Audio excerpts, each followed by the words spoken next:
Bonjour à tous, vous êtes sur France 3 Provence-Alpes et c'est Dimanche en politique. Faut-il légaliser l'usage du cannabis? C'est une question qui alimente toujours le débat politique et plus encore dans la cité phocéenne. 150 Marseillais ont signé une tribune qui va dans ce sens pour enrayer la criminalité qui ronge la ville. Bonne ou mauvaise idée? C'est le thème de l'émission d'aujourd'hui avec, pour en débattre autour de cette table, Patrick Menucci, bonjour. Bonjour. Député socialiste pour le département des Bouches-du-Rhône. Hassan Amou, bonjour. Bonjour. Vous représentez le collectif Trop Jeunes pour Mourir. Et enfin, le professeur Christophe Lançon, qui est chef de service, chef du service psychiatrie au sein de l'assistance publique hôpitaux de Marseille, nous rejoindra dans la deuxième partie de l'émission. Avant le débat, revenons sur cet appel. C'était le 8 janvier dernier.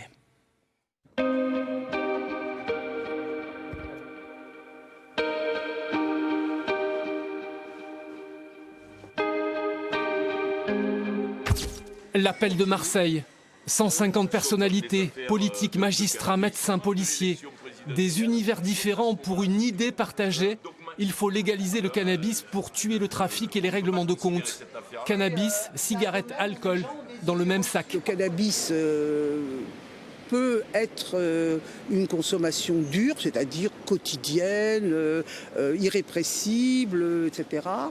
Mais en vrai, dans les statistiques, ça cause quand même beaucoup moins de dommages que les deux drogues légales principales que nous avons dans notre pays, c'est-à-dire le tabac, qui tue quand même 70 000 personnes par an, et l'alcool, qui tue 60 000 personnes par an. Un saut dans l'inconnu. Les pays qui ont allégé la répression ont connu des fortunes diverses. Augmentation de la consommation en Espagne, baisse au Portugal. Un débat qui est loin d'être tranché chez les politiques et les scientifiques. Patrick Menucci, légalisation encadrée par qui? Par l'État? Bien sûr, qui dans notre pays peut encadrer? Mais j'entendais dans votre reportage, par exemple, échec en Espagne. Il ne s'agit pas de légalisation en Espagne, il s'agit de dépénalisation. Oui, c'est vrai, dépénalisation, légalisation encadrée, c'est vrai qu'il y a un vocabulaire précis en fonction et des législations des pays de l'Union européenne. Mais des conséquences. Oui, mais en Espagne, clairement, les choses sont parties très très fort à la fin des années 80. Et puis, il y a eu marche arrière sur un certain nombre de décisions qui avaient été prises. Et aujourd'hui, ce qu'on constate clairement, c'est que la dépénalisation du cannabis a engendré une hausse de la consommation. Et la dépénalisation, nous ne parlons pas de dépénalisation, nous ne sommes pas pour la dépénalisation, parce que c'est absurde, c'est des situations insensées. C'est-à-dire, c'est des situations où on n'a pas le droit de trafiquer, mais on a le droit de consommer. Donc, c'est pas du tout sérieux. Ce qui nous motive, c'est de dire que la France a, au fond, la législation la plus contraignante et la plus répressive d'Europe. Et malgré tout, nous sommes le pays d'Europe, du monde d'ailleurs, qui consomme le plus de ces substances. Donc il y a une véritable question. Et je voudrais préciser une chose. Je ne suis pas là pour dire demain matin il faut légaliser. Je suis là pour dire au moment où nous allons avoir une élection présidentielle, des élections législatives, au moment où le pays donc débat de grands sujets de société économique, c'est le moment quand même d'ouvrir un débat. Et nous, ce que nous demandons, c'est qu'il y ait un véritable débat dans le pays. On ne peut pas légaliser du jour au lendemain. Il faut préparer les esprits, confronter les opinions. C'est ça que je trouve très bien que vous organisiez un débat, et ça nous permettra de savoir au bout de ce travail-là la réalité de ce qu'il faut faire. Peut-être que ce que nous disons ne sera pas exactement pris en compte, mais je ne crois pas non plus que les positions qui consistent à dire on va envoyer plus de policiers, plus de gendarmes, plus de magistrats seront les bonnes solutions. Donc nous appelons une conférence de consensus. On ne va pas rentrer dans une bataille sémantique entre les termes dépénalisation, légalisation contrôlée. Il y a un seul pays au monde qui a légalisé totalement le cannabis, c'est l'Uruguay. Il y a des États, oui, mais c'est légalisation contrôlée. Nationale, c'est... Voilà, contrôlée. On s'aperçoit, on va parler et employer le terme de tolérance. Espagne, Portugal, il y a une tolérance dans la consommation de cannabis. Et il y a deux choses qui sont constatées, c'est-à-dire que par rapport à un positionnement de curseur de tolérance dans ces deux pays, en Espagne ça a augmenté et au Portugal ça a baissé. Comment est-ce qu'on se positionne nous là? Comment est-ce qu'on peut être sûr que si on libéralise, il ne va pas y avoir une augmentation de la consommation? D'abord, je ne suis pas pour la libéralisation, je suis pour la légalisation.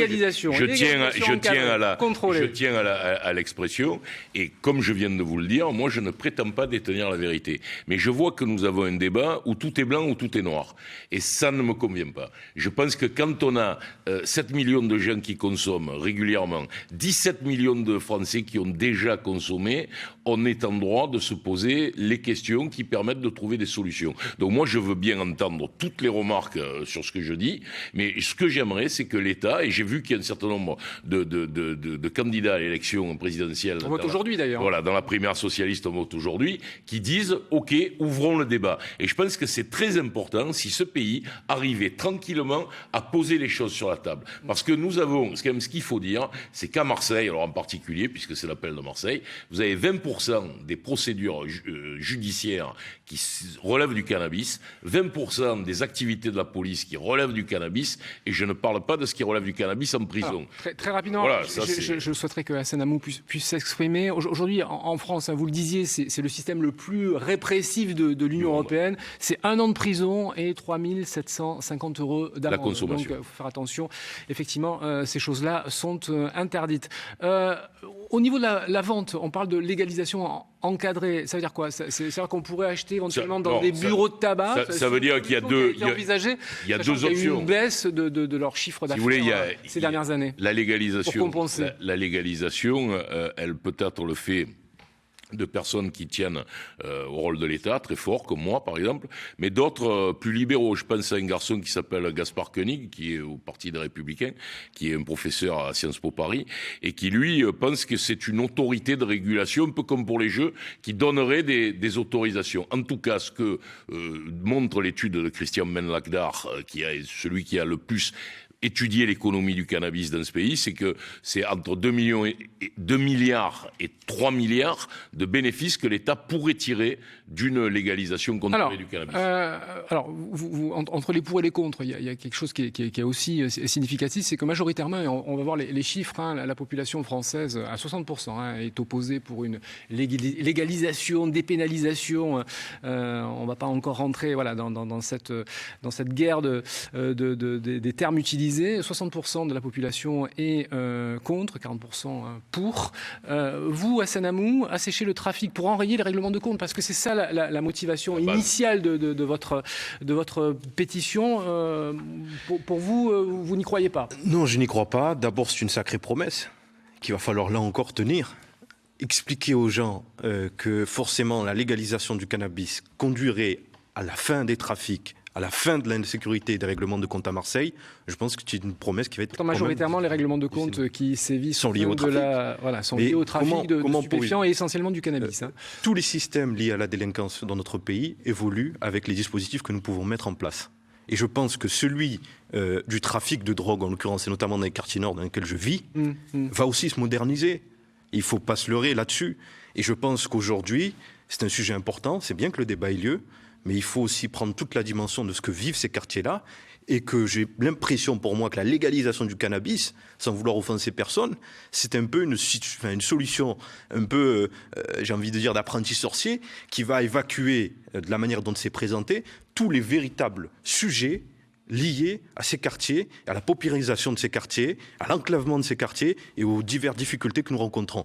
Bien évidemment qu'on peut l'évoquer, bien évidemment qu'on peut en discuter, mais moi qui connais ces jeunes dans ces quartiers, je peux vous dire que c'est pas du tout ce qui va les freiner. Patrick Mennucci, vous répond juste avant une intervention Facebook. C'est la facilité de légaliser le cannabis, tellement facile d'autoriser quelque chose parce qu'on n'arrive pas à le maîtriser. Je lis littéralement le post qui nous a été envoyé. C'est très juste, mais ça me permet juste de rappeler aux téléspectateurs, et je crois que peu de Français le savent, c'est le cannabis était autorisé en 1970. C'est une décision purement politique du pouvoir de Georges Pompidou, d'ailleurs, qui à un moment a décidé que le cannabis était interdit. Et on aurait pu, ce jour-là, décider d'interdire l'alcool. On aurait pu décider d'interdire le tabac.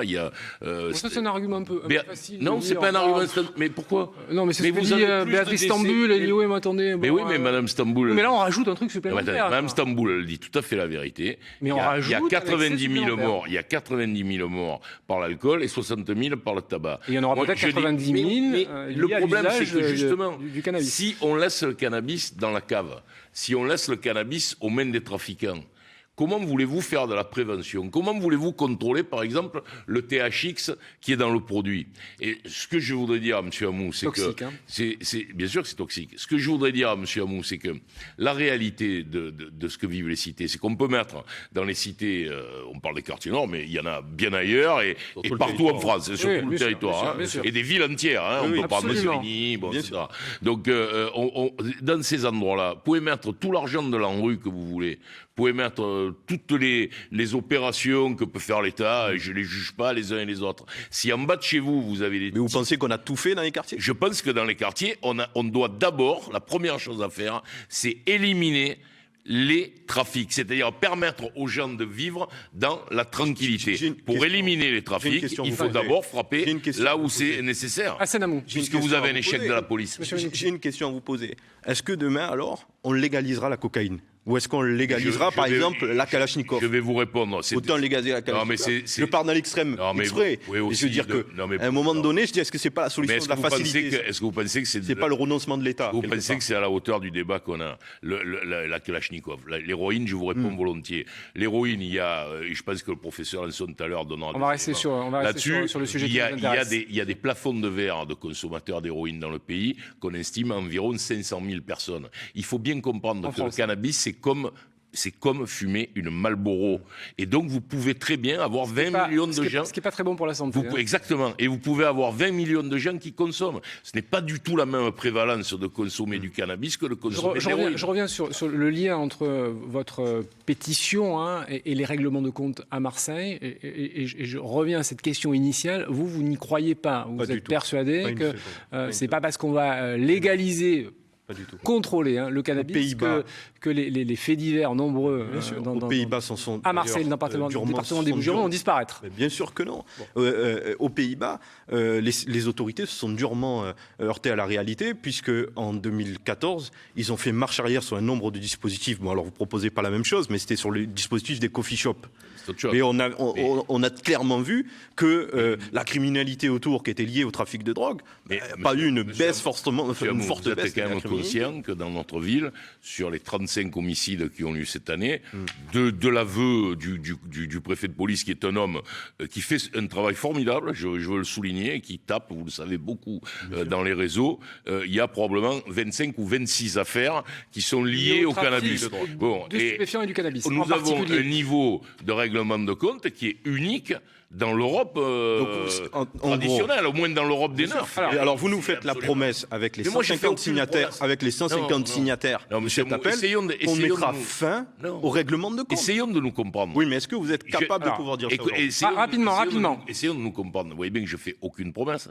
Je suis en train de demander qu'un débat s'ouvre. Vous avez des arguments, j'ai des arguments, et je souhaite que des personnalités comme le professeur Lanson, que des juristes, que des grands professeurs sur notre plateau dans 3 minutes sur la table et que nous fassions les décisions. Alors, un commentaire, parce que moi, je vois qu'il y a 25 morts qui sont liés à ça. Un commentaire Facebook, s'ils pensent que cela va arrêter les trafics, ils n'ont rien compris, ils changeront simplement l'objet de leur trafic. Jacqueline Franceschetti, pour revenir à ce que disait M. Hamou, et vous preniez l'exemple de la Hollande, il y a des études, il y a un responsable d'un service d'addictologie de l'AP hôpitaux de Paris qui a précisé qu'effectivement la consommation de cannabis avait baissé, mais qu'il y avait des dealers qui attendaient à la sortie des coffee shops de repérer des consommateurs qui étaient plus éméchés, si je puis dire, que les autres, pour leur vendre d'autres produits beaucoup plus durs comme la cocaïne et les amphétamines. Et bien sûr. Donc il y a un retour de balancier qui est c'est la modernisation du trafic. Je redis, et je voudrais qu'on avoir des témoignages qui viennent pas d'un député, mais de médecins, etc., que la prévalence sur la consommation d'héroïne et de cocaïne n'a absolument rien à voir avec la prévalence sur le cannabis. Juste, on va ouvrir une parenthèse avec des témoignages de Marseillais que nous avons rencontrés hier dans la rue. Alors, ils ne vous interpellent pas directement, mais ils disent des choses plutôt intéressantes. Regardez, écoutez.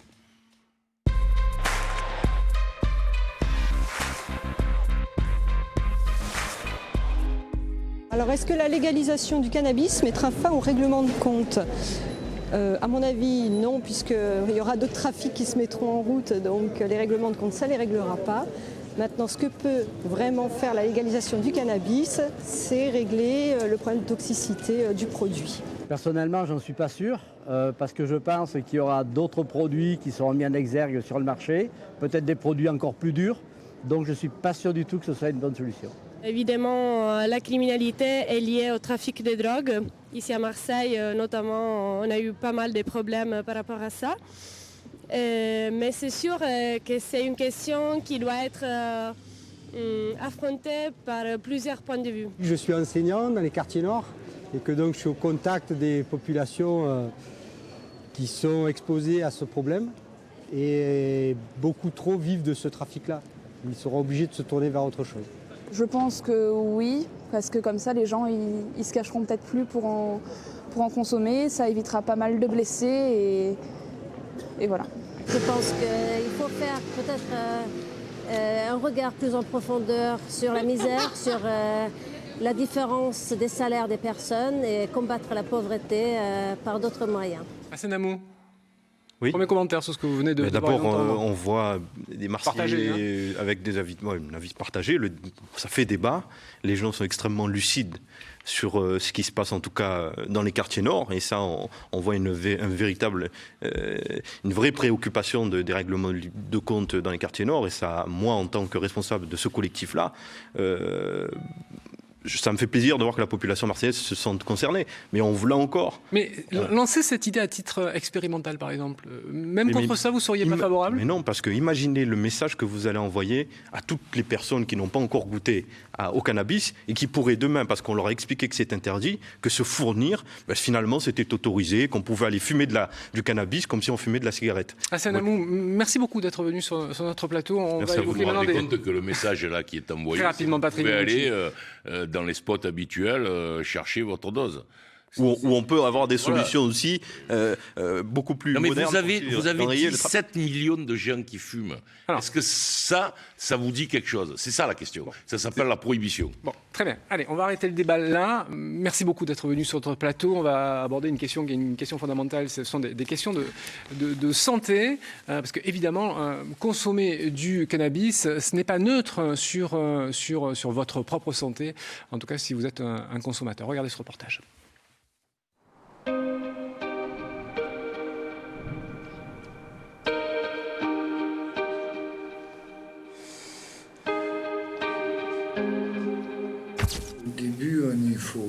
Dépendant de produits toxiques dont le cannabis, Zenagui est toxicomane. Pour sortir de cette camisole qui l'emprisonne, il a choisi de se faire traiter. Pour aussi remettre de l'ordre dans sa vie et son comportement. On est agressif, virulent. On prend tout mal. Dans cette clinique marseillaise, 1500 patients sont soignés pour des problèmes d'addiction. 40% sont accros au cannabis. Un poison pour ceux qui en abusent. Déjà, au niveau des poumons, c'est comme le tabac. Enfin, c'est encore plus toxique que le tabac, donc il peut y avoir des problèmes de la respiration. Ça va aggraver encore plus le risque de cirrhose, donc ça joue sur la fibrose du foie. Ça va jouer donc sur les poumons, sur le cerveau, aggraver le risque de démence. Le cannabis, un paradis artificiel, mais aussi pour certains une invitation à un voyage au bout de l'enfer. L'alcool et le cannabis ont ceci de commun qu'en gros, entre 5 et 10% des consommateurs peuvent devenir dépendants. Aujourd'hui en France, 1 personne sur 4 fume du cannabis. Professeur Lançon, bonjour, merci d'être avec nous. Vous avez signé cette pétition. Pourquoi ? Je ne l'ai pas signé en tant que médecin, j'ai signé en tant que citoyen. Oui, enfin bon. Difficile de dissocier le citoyen. Il faut faire très attention parce que très souvent dans ce genre de débat, on utilise des arguments médicaux alors que la décision n'est pas médicale, la décision est sociale. Un interdit qui enfreint par un quart de la population ou plus, n'est plus un interdit. Donc la valeur de l'interdit, lorsqu'elle n'est pas respectée, c'est tous les interdits qui tombent. Ouais. Voilà. J'ai entendu tout à l'heure, mais si vous légalisez le cannabis, eh bien oui, quand vous légaliserez le cannabis, vous enverrez un message qui est, quand c'est interdit, on n'utilise pas. Aujourd'hui, c'est interdit et n'importe qui, dans n'importe quelle soirée, vous pouvez prendre du cannabis. Enfin, vous êtes médecin, psychiatre, chef de service. Enfin, on a entendu le médecin. Les conséquences sur la santé sont quand même terribles. Non. Tremblement, impression de confusion. Attendez, c'est un rapport de l'OMS. Non. Alors là, vous n'avez pas perte de mémoire. Non et non. Je ne suis pas médecin, mais non et non. c'est faux. L'OMS, c'est une organisation respectable. Alors, je vais vous expliquer. il faut dissocier les effets du cannabis des effets du cannabis illégal. Vous êtes en train de dire que si le produit est bon, on risque pas grand-chose. C'est un message fort, là. C'est quand même très important. C'est-à-dire que quand on vend des choses de façon illégale, on ne sait pas ce qu'on consomme. OK ? Donc, on ne peut pas tirer de conclusions scientifiques sur les marchés illégaux. D'accord. Après, si vous voulez avoir des données scientifiques, l'OMS a publié un rapport et les principales sociétés américaines ont publié un autre rapport dans la même année. Ils disent la chose suivante. Dans le cannabis non illégal, c'est-à-dire une substance, il y a des substances... Celle qu'on peut utiliser à usage thérapeutique, exactement. par exemple. Il y a dans le cannabis des substances qui sont bonnes pour la santé et qui sont utilisées pour des raisons médicales, et les preuves scientifiques de leur efficacité sont énormes. Donc pourquoi la médecine se priverait de ces moyens thérapeutiques? Et ensuite, il y a des questions effectivement de la nocivité du cannabis qui ne peut jamais être écartée de la question de la nocivité du tabac associé. Alors, il faut être très très clair. Non, mais c'est les données scientifiques. Vous l'êtes, et c'est la raison pour laquelle vous êtes sur ce plateau. Je voudrais vous faire réagir sur des particularités en termes de consommation. Avec cette palette que nos téléspectateurs vont pouvoir voir. Fumeur régulier en PACA, c'est 12%. Fumeur régulier, hein. En France, c'est 7%. Pourquoi est-ce que, clairement, on fume plus en région PACA qu'ailleurs? Est-ce qu'il y a une particularité géographique lié à ça ou pas? Est-ce que vous avez une explication? Scientifiquement, il n'y en a pas. Il y a des hypothèses, mais scientifiquement, il n'y en a pas. Donc, je ne vais pas donner des explications. Après, dans les pays où on ne consomme pas de cannabis, parce que si on regarde le problème qu'à travers le spectre du cannabis, il faut regarder le problème des addictions dans leur ensemble. D'ailleurs, la France l'a fort bien compris. En même temps qu'on met l'éclairage sur le cannabis, on légalise le jeu. Nos gouvernements utilisent les machines à sous à 1 centime. Cette addiction, elle est encore plus grave pour la santé des gens que le cannabis. Et pourtant, c'est légal. Il faut regarder le problème dans son ensemble. Une société qui n'est pas capable de régler l'ensemble des addictions, de façon générale, est une société qui menace la santé des gens. Qu'est-ce qu'il faut faire alors? Il faut tout légaliser, tout dépénaliser, ou au contraire, il faut tout interdire. Là, du coup, on est sur un positionnement qui est, vous avez des modèles, presque manichéen. Médicalement, vous avez des modèles. Ouais. Patrick Menucci, ça va dans votre sens. D'abord, si, un peu quand même. Moi, je veux dire, je suis un des seuls parlementaires qui mène cette bataille. Je la mène pourquoi? D'abord parce qu'à Marseille, on est dans une situation particulière. On a quelque chose qui se passe, et vous l'avez dit vous-même, Thierry Vézère. On a plus de consommateurs que dans le reste du pays. Donc, si les parlementaires ne prennent pas les vrais sujets et se cachent toujours, on n'avancera pas. Moi, je dis une chose, c'est que je reviens sur ce qu'a dit Béatrice Stamboul au début, et que vous avez peut-être mal interprété. Elle fait la différence. Oui, non, mais j'ai très bien interprété. Entre le gars qui fume une cigarette de hashish par semaine ou 2 ou 3, et le gars qui est complètement en addiction, et toute la journée, les gars qu'on a vus à Saint-Barnabé, qui en fument 25. Mais c'est la même différence que vous et moi qui allons aller dîner ensemble avec le professeur tout à l'heure. On va boire 1 verre ou 2 verres de vin.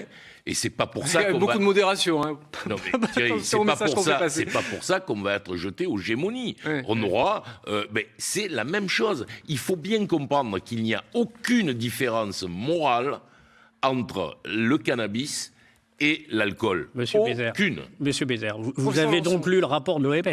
J'ai lu le rapport. Quand vous lisez le rapport de l'OMS pour l'ensemble des substances. J'ai pas lu le rapport américain. Que vous avez lu le rapport de l'OMS pour l'ensemble des substances, toutes.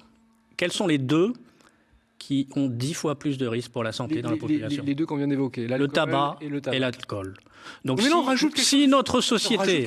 Non, si notre avec le tabac. Allô. Oui, mais si notre société... par 2 les risques de cancer quand on associe les 2 produits. Si notre souci... Non, c'est faux. Si notre souci... En tout cas, c'est pas prouvé, c'est pas la même chose. Si notre souci est la santé des gens, c'est la même façon que dire « je vais interdire quelque chose » et finalement 50% de la population peut en fumer le dimanche et c'est interdit. Si notre souci est la santé des gens, si l'argument c'est la santé des gens, alors préoccupons-nous de ce qui menace la santé des gens. Préoccupons-nous vraiment de cela. Quand on voit, il reste 1 minute 30 d'émission, quand on voit le nombre de fumeurs réguliers en France, 6 millions de fumeurs réguliers, 9 millions de fumeurs occasionnels, ce qui est considérable, on peut se demander finalement à quoi ça sert de libéraliser de tout ça. Quoi. À part effectivement peut-être de se fournir en bons produits. Enfin, avec les réseaux. Parce qu'on est certain de tout ça. Et faire de la prévention. Parce que je vais... Vous savez, fumer n'a pas arrêté le trafic de cigarettes. Hein. Non, mais attendez. Mais Thierry, mais c'est pas vrai. Vous avez 95% des cigarettes qui sont diffusées dans un bar tabac et vous avez 5% qui sont diffusées de façon illégale. Mais c'est pas du tout la situation. Professeur Lançon. Mon opinion médicale, c'est que, par exemple, pour le tabac, si on était cohérent, les hommes politiques pourraient contraindre les cigarettiers à fournir des cigarettes qui ne donnent pas le cancer. Bah oui, ça serait être responsable, parce qu'on pourrait le faire. Ça serait la même chose que demander aux gens qui fournissent de l'alcool de ne pas donner des bières à 16 degrés d'alcool. Bon, ils ne le font pas pour des raisons qu'on sait. Et bien avec le cannabis, il n'y a pas de raison de ne pas pouvoir dire on va le légaliser en utilisant une substance qui soit relativement peu toxique pour la population, alors qu'actuellement, on est certain que ce qu'on fait, c'est très méchant pour les gens. Merci à tous les deux d'être venus. Je fais 10 secondes. Une dernière remarque. La légalisation elle permettra des campagnes de prévention. Bien sûr. Vous avez aujourd'hui, Thierry, 0 campagne de prévention dans les collèges des Bouches-du-Rhône sur cette question. Et nous avons 40% des jeunes qui fument. Il faut s'engager à ça. Voilà. Merci à tous les deux. Vous avez voté ? Ça y est, c'est fait pour C'est Vincent voté. Peillon. J'ai voté devant vos caméras. Bon, très bien. Merci à tous les deux d'être venus sur notre plateau. On se retrouve dimanche prochain à partir de 11h30. Très bon dimanche sur la 3. Merci de votre fidélité. Au revoir.